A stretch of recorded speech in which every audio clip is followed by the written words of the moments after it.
Breaking news. Top Trump advisors urge Iraq to be removed from the new travel ban. That and much more coming up on Auburn Global.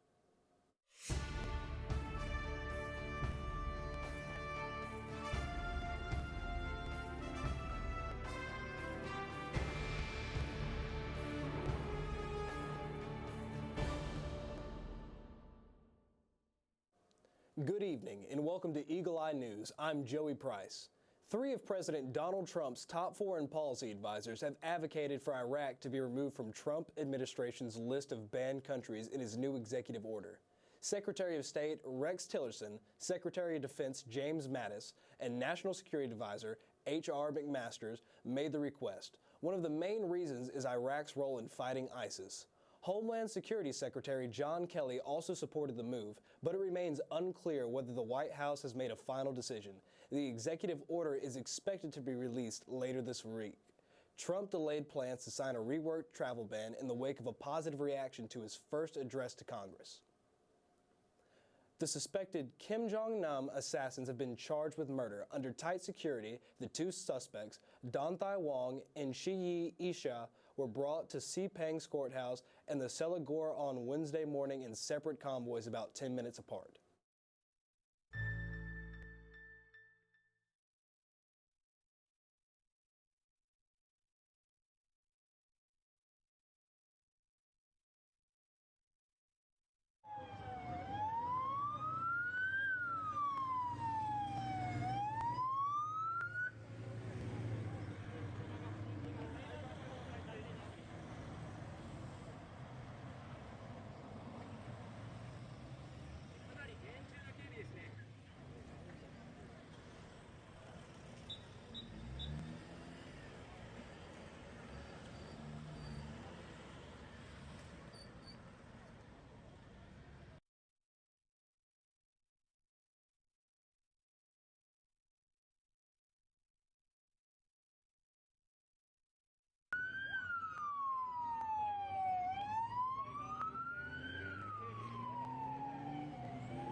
They were both charged under Section 302 of the Penal Code for murder.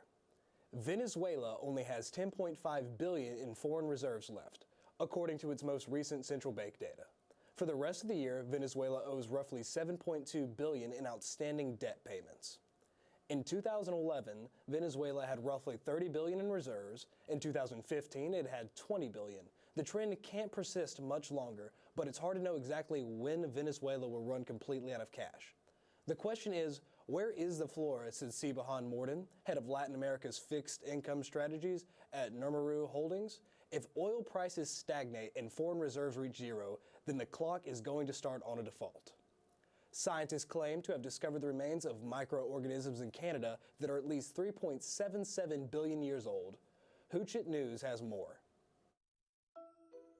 Researchers suggest that tiny iron-rich fossils exhumed from the depths of an ancient ocean could reveal the cradle of life on Earth.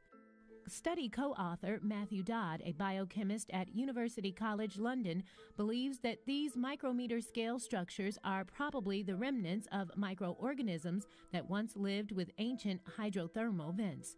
The rocks that hold the microfossils were found in Quebec and date to somewhere between 4.28 billion and 3.77 billion years ago, when the Earth was still in its infancy.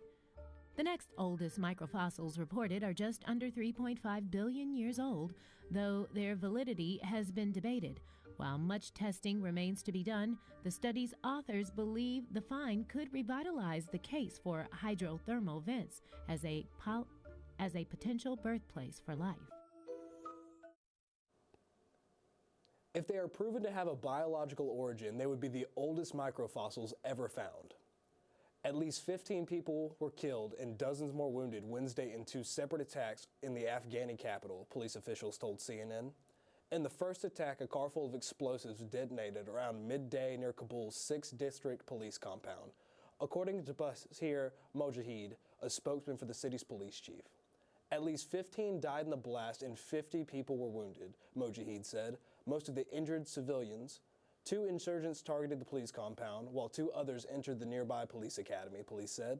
After a 6-hour standoff with Afghani security forces, all 4 insurgents were killed, Mojahid said.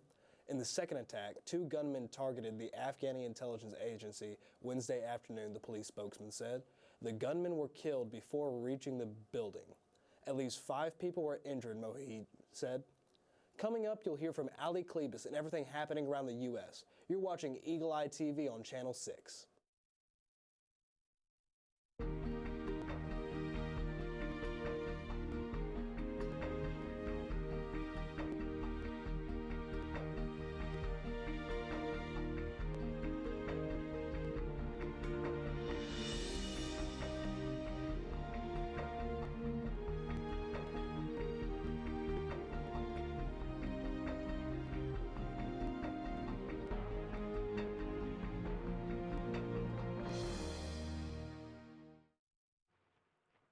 Hey guys, I'm Ali Klebus and this is U.S. News.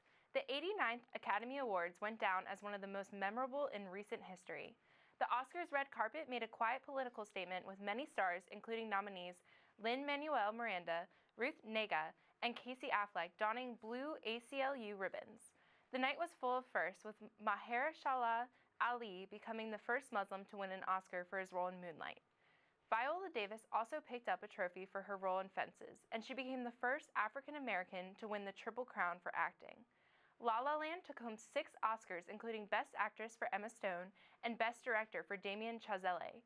At the age of 32, Chazelle is the youngest filmmaker to the award. But without a doubt, the biggest surprise of the night was Best Picture.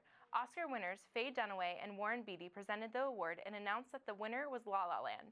But as the La La Land team gave speeches, production rushed on stage to announce that La La Land was not the winner. But Barry Jenkins' Moonlight had won. Moonlight made history as the first LGBT film with an all-African-American cast to take the top honor. Rocket company SpaceX announced plans to send 2 tourists around the moon and back before the end of 2018. Although the cost of the trip has not been released, 7 space tourists have paid tens of millions of dollars to fly on the Russian Soyuz rockets to visit the International Space Station. SpaceX's planned trip past the moon would be a much more distant trip. The 2 tourists would spend about a week inside a Dragon 2 capsule, launched off of SpaceX's Falcon Heavy rocket. None of this space equipment has ever been used or flown. The mission will be completed on autopilot, meaning that the 2 passengers would be the only people in the rocket. The 2 passengers are remaining anonymous but do know each other. President Trump announced via Twitter on Saturday night that he will not be attending this year's White House Correspondents' Dinner. The dinner is scheduled for April 29th. The annual black tie event raises money for journalism scholarships and typically includes humorous remarks from the president. Trump will be the first president since Ronald Reagan in 1981 to miss the annual tradition. White House spokeswoman Sarah Huckabee Sanders acknowledged tensions between Trump and the media in recent weeks, with this week's host George Stephanopoulos saying, "This wasn't a president that was elected to spend his time with reporters and celebrities. This is a president who campaigned on speaking directly to Americans, and that's what he's going to spend his time doing. I think it's kind of naive of us to think that we can all walk into a room for a couple of hours and pretend that some of that tension isn't there."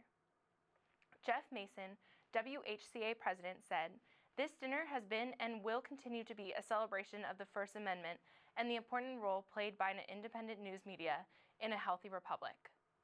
The White House is cracking down on its communication, last week blocking certain news organizations from attending a press briefing, and this week investigating internal leaks by checking White House staffers' personal cell phones. The White House blocked reporters from the press briefing last Friday. CNN, the New York Times, the BBC, and The Guardian were among the news organizations blocked, while NBC, ABC, CBS, Fox News, and Breitbart News were allowed in. Press Secretary Sean Spicer called an emergency meeting to check aides' cell phones to make sure they aren't communicating with reporters via text message or through encrypted apps. Trump appeared to blame former President Obama for the leaks in an interview on Fox News. No, I think that President Obama is behind it because his people are certainly behind it. And some of the leaks possibly come from that group. You know, some of the leaks, which are really very serious leaks because they're very bad in terms of national security. But I also understand that's politics. And in terms of him being behind things, that's politics. And it will probably continue. Trump has publicly attacked the media throughout his presidency. The White House said Monday that President Trump is expected to release a budget proposal that would increase defense and security spending by $54 billion, while cutting the same amount from non-defense programs. The cuts are expected to cut as much as a quarter of the Environmental Protection Agency's budget. Trump said in a bipartisan gathering of U.S. governors at the White House Monday, this budget will be a public safety and national security budget.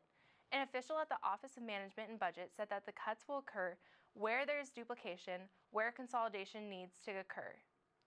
President Trump delivered his first big speech to the joint session of Congress on Tuesday night. The President of the United States. While we may be a nation divided on policies, we are a country that stands united in condemning hate and evil. I am here tonight to deliver a message of unity and strength, and it is a message deeply delivered from my heart. A new national pride is sweeping across our nation, and a new surge of optimism is placing impossible dreams firmly within our grasp.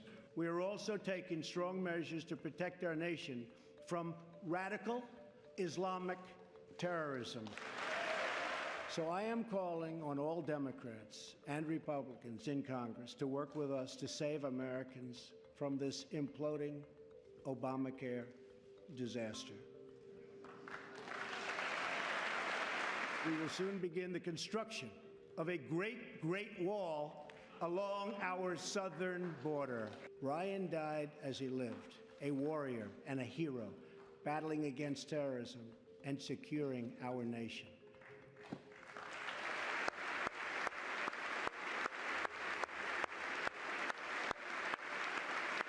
Thank you, God bless you, and God bless the United States. Analysts have proclaimed that the speech marks a big shift in Trump's presidency, with one CNN analyst saying Trump became president of the United States in that moment, period. A small plane crashed into a residential neighborhood in Riverside, California, killing 3 people and injuring 2 more. All the victims were inside of the plane when it hit 2 homes and split apart. The plane, a Cessna 310, was carrying 3 adults and 2 teenagers home from a cheerleading conference in Disneyland. Witnesses saw a woman with her clothes on fire crawling from one of the homes, saying she had been flying the plane. The 2 survivors have been identified as an adult and a teenage woman. Those killed included an adult male, an adult female, and a teenage female. About 20 homes in the neighborhood were evacuated to a shelter as the plane had a full tank of fuel, causing the fire to burn. The National Transportation Safety Board arrived on the scene and is investigating. The cause of the crash could take more than 18 months to discover. A Mardi Gras parade in Gulf Shores, Alabama was abruptly canceled Tuesday when a car in the parade crashed into the Gulf Shores High School marching band from behind. 12 students were injured, 3 are in critical condition but stable, 6 of the injured are middle school students, and 6 are high school students. The victims' ages range from 12 to 17. The car was representing the Military Officers Association of America and was in line for the parade behind the band members. The driver of the car has been identified as a 73-year-old man. The Gulf Shores City spokesman said there is no indication that drugs or alcohol are involved. The driver voluntarily gave blood samples to authorities. A crisis counselor was at the high school yesterday to comfort students and parents who witnessed the crash. All students in the parade have been accounted for. Severe thunderstorms and tornadoes ripped through several states earlier this week. There were 22 reports of tornadoes seen mostly in Illinois on Tuesday. At least 3 people were killed in Illinois and Missouri. More were injured and cars were left all over the highways. Severe weather is expected to continue tonight in Auburn and throughout the Midwest and Southeast. After the break, we will head back to the desk for a discussion of hot headlines. You're watching Eagle Eye TV, Channel 6.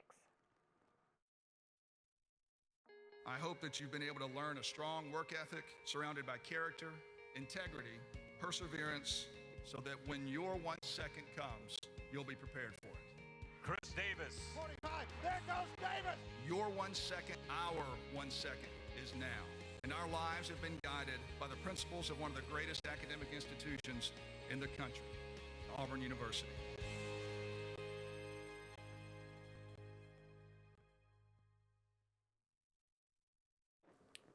Wisconsin teens JT Nigelo and Aiden Devin live nearly 70 miles from the closest amusement park. But that didn't stop them from seeking thrilling rides. The teens built their own roller coaster in Devin's backyard. With the former physics professor for a dad, the boys developed a work schedule that spanned most of their high school careers to get the coaster up and running.